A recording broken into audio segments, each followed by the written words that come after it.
Hello बच्चों, let's see the question. The question says that if f of rx, grx and hrx for r equals to 1, 2, 3 are the polynomials in x such that fr alpha, gr alpha and hr alpha equal हैं for r equals to 1, 2, 3, then capital fx is equals to this, then f dash x at x equals to alpha. Okay, तो x equals to alpha पर अपने को f dash x की value find करनी है. तो fx कितना दिया है बच्चों अपने पास? उससे पहले देखो क्या दिया है यहाँ पे.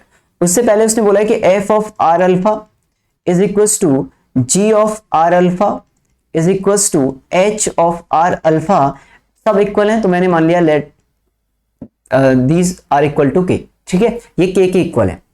r इक्वल्स टू 1, 2, 3 रखो आप, यानी कि f1 alpha, f2 alpha, f3 alpha ये सब इक्वल आ जाएंगे, k के इक्वल आ जाएंगे. इसका मतलब क्या है, r इक्वल टू मतलब ये यहाँ पे r इक्वल्स टू 1 रखोगे आप, 1 1 1, फिर आप 2 2 रखोगे तो 2 alpha is equals to 2 alpha is equals to, ये भी फिर इक्वल आ जाएगा एंड सो ऑन. क्लियर, इस तरीके से चलेगा.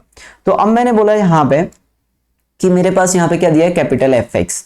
तो कैपिटल एफ एक्स बच्चों अपने पास क्या दिया है, determinant of f1x, f2x, f3x, फिर यहाँ पे g1x, g2x और उसके बाद g3x, फिर उसके बाद h1x बच्चों, h2x और h3x. क्लियर. अब मुझे इसका डिफरेंशिएशन करना है तो मैंने यहां पे बोला f डैश x. तो f डैश x मैं रो के अलोंग डिफरेंशिएट कर रहा हूं. तो पहले मेरे पास f डैश x, फिर मेरे पास f2 डैश x, फिर मेरे पास f3 डैश x और यहां पे g1x, g2x, g3x, h1x, h2x और बच्चों h3x, फिर प्लस, फिर रो 2 का डिफरेंशिएशन तो f1x,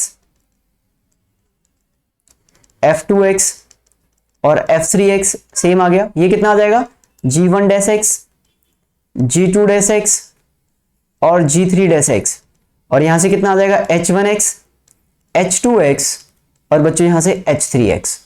क्लियर.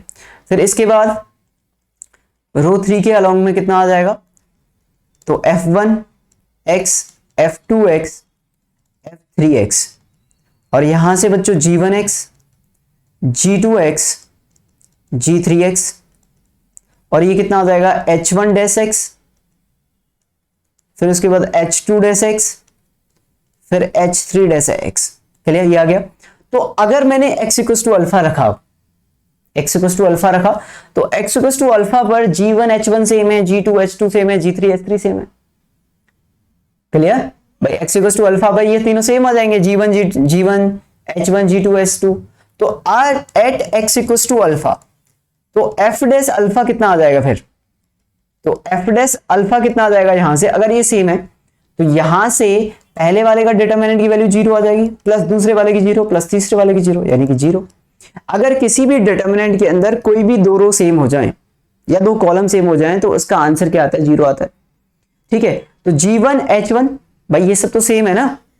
यहां पे क्या दिया हुआ है अपने पास ऑलरेडी यहां पे हम बोल चुके हैं. ठीक है, ये सब सेम है.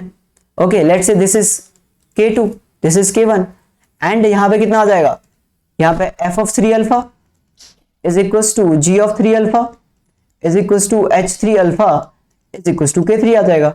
इन वैल्यूज का पुट कर दो, ये 0 0 0 आ गया. दो रो और दो कॉलम अगर सेम हो जाए तो आंसर क्या आता है आपका, 0 आता है डिटर्मिनेंट. तो इस क्वेश्चन का आंसर कितना आ जाएगा, 0. तो 0 will be the right answer. I hope आपको समझ में आया होगा. Good luck.